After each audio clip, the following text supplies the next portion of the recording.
And what a difference this win makes for Seattle in a crowded NFC race. They go from being the 5th seed to the top spot in the conference. Seattle now controls its own destiny for the #1 seed with 2 games left, both on the road. They got next week at the Panthers and the pivotal matchup at the 49ers in the regular season finale. Boy, I'm out of breath after that one, but I still got to talk to Damien Woody, our NFL analyst. And Damien, I can't wait to talk about this. What did you think of the Seahawks going for 2 at the end of overtime? Ryan, my Lord, was that a great game. That was the best game of the year. And listen, the reason this game came down to what it came down to was the Seattle Seahawks defense. In that fourth quarter, those 3 straight 3-and-outs, that Seattle Seahawks defense really stood up to this Rams offense and allowed the Seahawks to get back in the game. That punt return for a touchdown by Rashid Shaheed. Okay, then Sam Darnold comes back and throws a touchdown pass, and they convert both 2-point conversions. And all of a sudden, the momentum just flipped in this game. Then you saw some back and forth, but ultimately, Sam Darnold, after, rough outing at the beginning of the game, battled back in this game and ultimately won this game for the Seattle Seahawks. What a game. Yeah, and speaking of Sam Darnold, by the way, 6 interceptions in 2 games against the Rams. I got to say, so many times we watched this game, we thought we just counted him out, said game over. But what impressed you about Darnold tonight being able to bounce back? Well, he just stuck with it. I mean, listen, we've been talking about the Rams were his kryptonite, and it looked like for most of the game, the Rams had his number on defense. But, again, he kept getting the opportunities again and again and again, and Sam Darnold just made those plays in the critical moments in this game. What we've been saying about Sam Darnold is this. Can he win the big game? Can he win the games that you need that count the most? And in the biggest game of the year, to take command of the NFC West, Sam Darnold plays his best ball at the end of the game. What a game for him. Yeah, and you know what? You said it. This is kind of the best game of the year. Instant classic indeed. And the best quarterbacks win the biggest games. That's exactly what Sam Darnold did tonight. Rashid, a huge turning point in this game. Your return punt for a touchdown. Tell me about it. That was execution. Something we've been talking about all week is getting me sprung for a touchdown. That type of play only happens when 10 other guys are doing their job, man. So shout out to them. And it gave us the spark we needed. You guys score 16 points in just about 2 minutes. How did you do it on offense as well? Resilience, sticking together, believing in each other, focusing on what we practice and preach every single day. And the turnout is exactly this, man. This is amazing. Sam Darnold has had a tough go against the Rams. What does this mean for you guys to get this for him? It means everything. It means momentum for him. I know it's going to feel good. But we got more work to do, man. Sam is a competitor, and he always wants to play well. And I felt like he came out here and he answered well. A lot in the line in the division tonight. You guys now overtake the NFC West. Tell me about the celebration when this ended. We're definitely going to celebrate, man, with the 12s, with the team, with the coaches, with the staff. This is definitely feels good, man. It feels so good. Congratulations. Thank you. D. Wood back with us for a little more discussion surrounding this one, this time regarding the losing end of the equation in the Rams. How does this type of game, and really for the Seahawks, how does this type of win change the team's mentality as they roll into the postseason? Well, listen, anytime you get a big win against your nemesis within a division, I mean, it just gives you that momentum as we hit the going into the playoffs. And so for Seattle, obviously you talk about Sam Darnold exercising some demons, going back to last year when he was with the Minnesota Vikings, going up against the Rams, and obviously, his earlier game in Los Angeles, and then be able to come back and acquit himself and come out here with a big win. That's huge for this Seattle Seahawks team, because this team right now, they play championship-type defense, and the quarterback exercised demons against the Los Angeles Rams tonight. Doesn't hurt that you can run the ball for over 170 yards, an ailment of this roster really heading into this matchup. But flipping over to the Rams part of this, right? What do they take away? What can they take away from a loss like this one? Well, listen, Matt Stafford is still, he's still one of the best quarterbacks in the National Football League, throwing for almost 500 yards, and Puka Nacua going nuclear tonight. Listen, at the end of the day, they were going up against, one of the best defense in the league. And in that fourth quarter, it really showed where that defense really really stood up against this Rams offense. And at the end of the day, this game comes down to a couple plays here and there. And you got to credit the Seattle Seahawks for making the critical plays to go out here and win this game on their home turf. Now, speaking more to the Rams and what they do moving forward, the idea that they were top dog in this NFC and they had to be knocked off the top of that hill. Seattle's able to do that. But are we still looking at the Rams as a team to beat by the time we roll into late January, potentially into February? Absolutely. You know, the Rams are still one of the best teams in all of football, not just in the NFC. And you also got to remember, no Davante Adams tonight. That's a huge piece to the Rams offense, particularly in the red zone. And so, listen, this was I'm sure this loss is definitely going to hurt. You never want to lose to your division rival. But this Rams team isn't going anywhere. They got a quarterback, an MVP-type quarterback in Matthew Stafford. Obviously, we saw what Puka Nacua can do. They got a very good defense over there with Los Angeles. And when they get Davante Adams back, it's just going to make them that much more dangerous on offense. For Seattle, the run game and being able to play really stout defense are two of the things that folks always say helps you when that weather turns into a little bit colder climates. Is this repeatable for Seattle, this type of production on the ground, or are we looking at a statistical anomaly? No, listen, Seattle is one of those teams, they want to run the ball. They run the ball at one of the highest rates in the National Football League. They're not necessarily that efficient at doing it, but they want to continue to run the ball, and they have one of the best defense. They have a top 2 defense in the league, and so, this is absolutely repeatable for the Seattle Seahawks. And if Sam Darnold can clean up on the turnovers, this team is just as dangerous as any other team in the National Football League. As we watch Sam Darnold work through those turnovers, man, it is hopeful to know that he was able to bounce back, but we shall see if he's able to make that a consistent thing, that being the bounce back, and obviously hoping to avoid that on the front end. When you watch those turnovers occur, was it a matter of him staring down a receiver too long? Was it an issue of him seeing ghosts, as he's mentioned in past outings? What does it boil down to, especially this time of year where Sam Darnold seems to show some faults in the armor at times? Yeah, listen, I think the first interception, you got to credit the Rams defensive staff for, showing one thing pre-snap and then something totally different post-snap. They really baited Sam Darnold into that interception, so that was a great play by the Rams defense. And listen, the other interception, right here, you got the defensive tackle dropping right into the voided space that Sam Darnold was throwing the ball. So, again, if you talk to Sam Darnold, he absolutely would love to have those back. But I think the most important aspect of this whole thing is he battled back in this game. He battled back. He made critical plays in the fourth quarter and overtime to ultimately win the game. Yeah, it's tough when a zero shade or a 2-eye technique is just in a place where he ain't supposed to be, right? Like, I can't blame Sam too much in that regard. D-Wood, appreciate you hanging on with us, big dog. As always, man, we'll talk to you again soon. New on SportsCenter here, Sean McVay at the podium after a tough loss. Never seen anything like some of the things that occurred, but you know what? You give them credit. Great back and forth battle, but I'm excited about how we're going to move forward as a football team. Love this group, and we'll respond like we always do. What were some of the things you had to say? I'm not going to explain on it. Did they explain? No, they didn't. Never seen that. That's what I'm talking about. Yeah. So Puka just tweeted something out, kind of taking like a veiled shot there at the refs. I mean, what are you talking about? You just put something on Twitter a couple minutes ago. Yeah, so what are you asking me right now?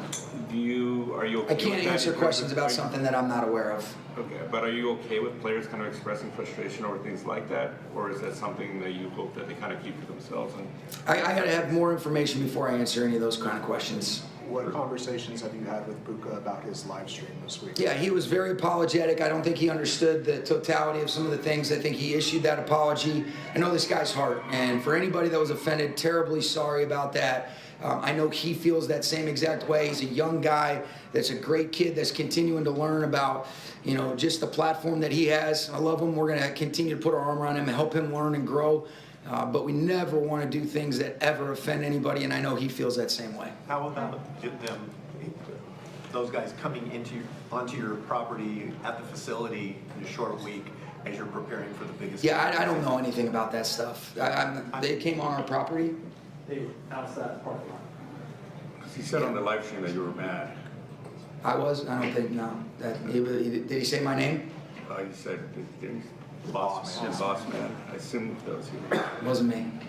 Yeah. Did it feel like a distraction this week? No, it wasn't a distraction at all. Did you think his play showed that he was distracted?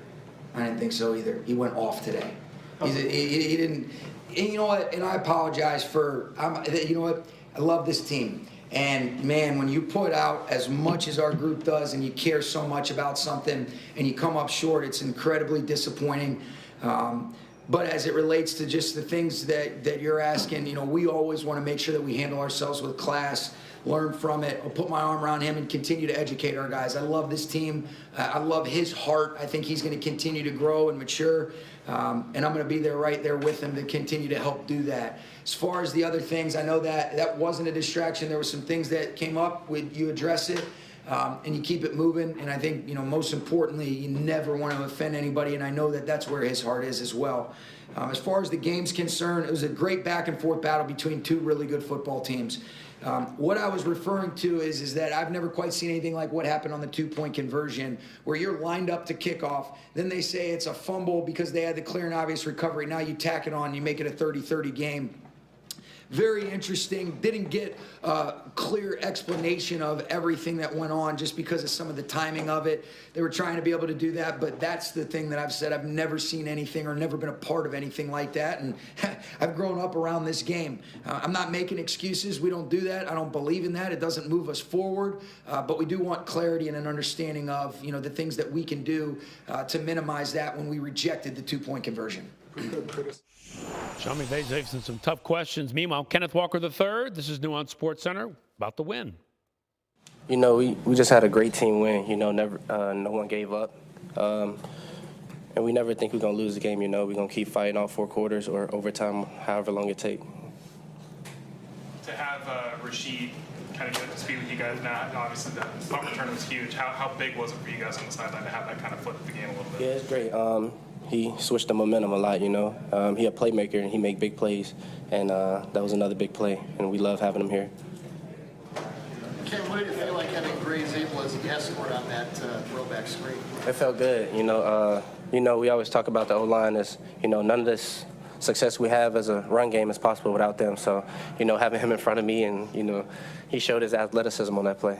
Talking about the run game, it's been a little up and down. What was the difference tonight? Because you guys were, seemed like you were putting your foot in it more and just getting out those cutbacks quick, and it seemed kind of different. Yeah, I believe we just executed better. You know, all week we talked about the run game and, you know, ways that we can, like, spring it open. So the execution was much better this week.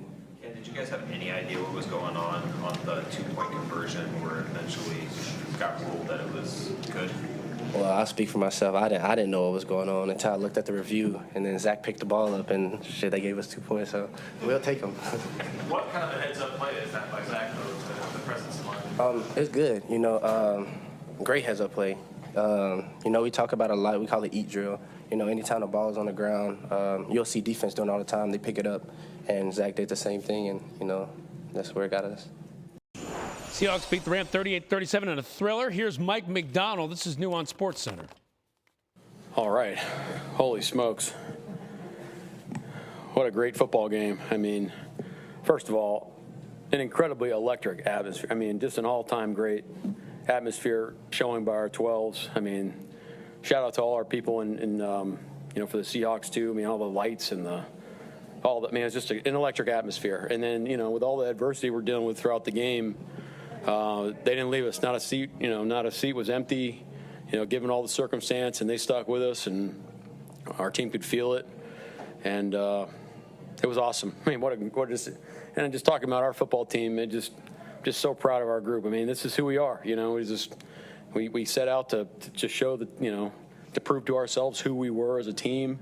Obviously, there's a lot that did not go our way today, both. Good job by the Rams. Some of the stuff that we got to, you know, obviously clean up on our end. I mean, the list goes on and on. But I'll tell you what, like, the resiliency is, the relentlessness is there. The character of this team is there, and they have each other's backs, all 3 phases. I mean, it's all that stuff we've been talking about since we walked in the door is real, and they've earned that. So just really, really, really proud of our group. Really, really proud of our group. Just really, really proud. So we're going to enjoy the heck out of this one and get some rest this weekend and get back at it. So, yeah, just really proud of our group. Can you tell us about the decision to go for 2 in overtime? Well, it was something we had talked about really throughout the season, and then really particularly for this game because of the playoff situation. You know, you play for the tie and, you know, lock up a playoff seed. But I just felt great about our play, and I trusted our guys. And to Clint's credit too, he was really confident, and then the players ultimately make it happen. So once we got that drive going, it was pretty clear on what we were going to do. But going into it, there was some thought, given the circumstances, that maybe in that situation you would just kick the. I mean, it was an option, but like starting that drive, thinking about how we were going to handle that. I made up our decision how we're going to handle it. Frank, it might not be fair to ask to pinpoint something, but can you say a why? Is there a common why as to how you came back from 16 down with 7 minutes left? Is there a factor? You mentioned the resiliency, but Yeah. is there? It's those guys in there. They decided that they're going to play a certain way and be the team that they talk about, and they back it up every day. Every day. No matter the circumstance, they do it. I mean, defensively, we're down guys, you know, they're moving the ball up and down the field, and you know, we're coming up with red zone stops and making adjustments and fighting our tails off, and then our punt return team makes a huge play. Offense starts picking. I mean, it's just, that's who they are. It's the players. All right, Sam Darnold, the man who engineered this 38-37 instant classic win for Seattle, clinching a playoff berth. He joins SportsCenter now. Sam, great to have you on with us. Sam, let me ask you, you come into the fourth quarter, you're down 30-14. Seahawks record, I think, in history is something like 0-150 plus when you're in that situation. What are you telling your teammates on the sidelines to say we can win this thing? Yeah, just one play at a time. I think that's been our mindset, you know, the entire season, no matter what happens. You know, we just keep fighting, and that's the mentality we have as a team. We're relentless, and you know, we're just going to continue to push no matter what happens throughout a game. So what do you tell yourself then? Because it was a rough go in moments of that game, and you're able to recalibrate, allow your teammates to spot you in certain situations as well. How are you coaching yourself to get to this comeback? Yeah, I think for me, it's about all the experiences that I've had, that I've lived through. You know, I haven't necessarily played my best football at times, but I've always come out on the other side. So whenever we got a chance to win, I'm just going to go out there with the same mindset, you know, letting it rip when a guy's open, and you know, understanding that my teammates, you know, as long as I just get the ball in their hands, they're going to make me look good. Sam, this is one of the most incredible games for two-point conversions that I've ever seen. We're going to ask you about a couple of them, but I want to ask you about first, Zach Charbonnet. Tell me what was going through your mind on the play where it looks like it's incomplete, looks like you didn't make it, but somehow Charbonnet gets it in. Yeah, I'm glad he picked up that fumble, I guess. Just how we drew it up. I told the receivers after that play, I was like, I knew that was a lateral. You know, me and Zach had talked about that. We knew Jared Verse was going to tip the ball, and Zach was just going to pick it up, and no one was going to be around it. We had talked about that before the game started. So, well done. Yeah, exactly.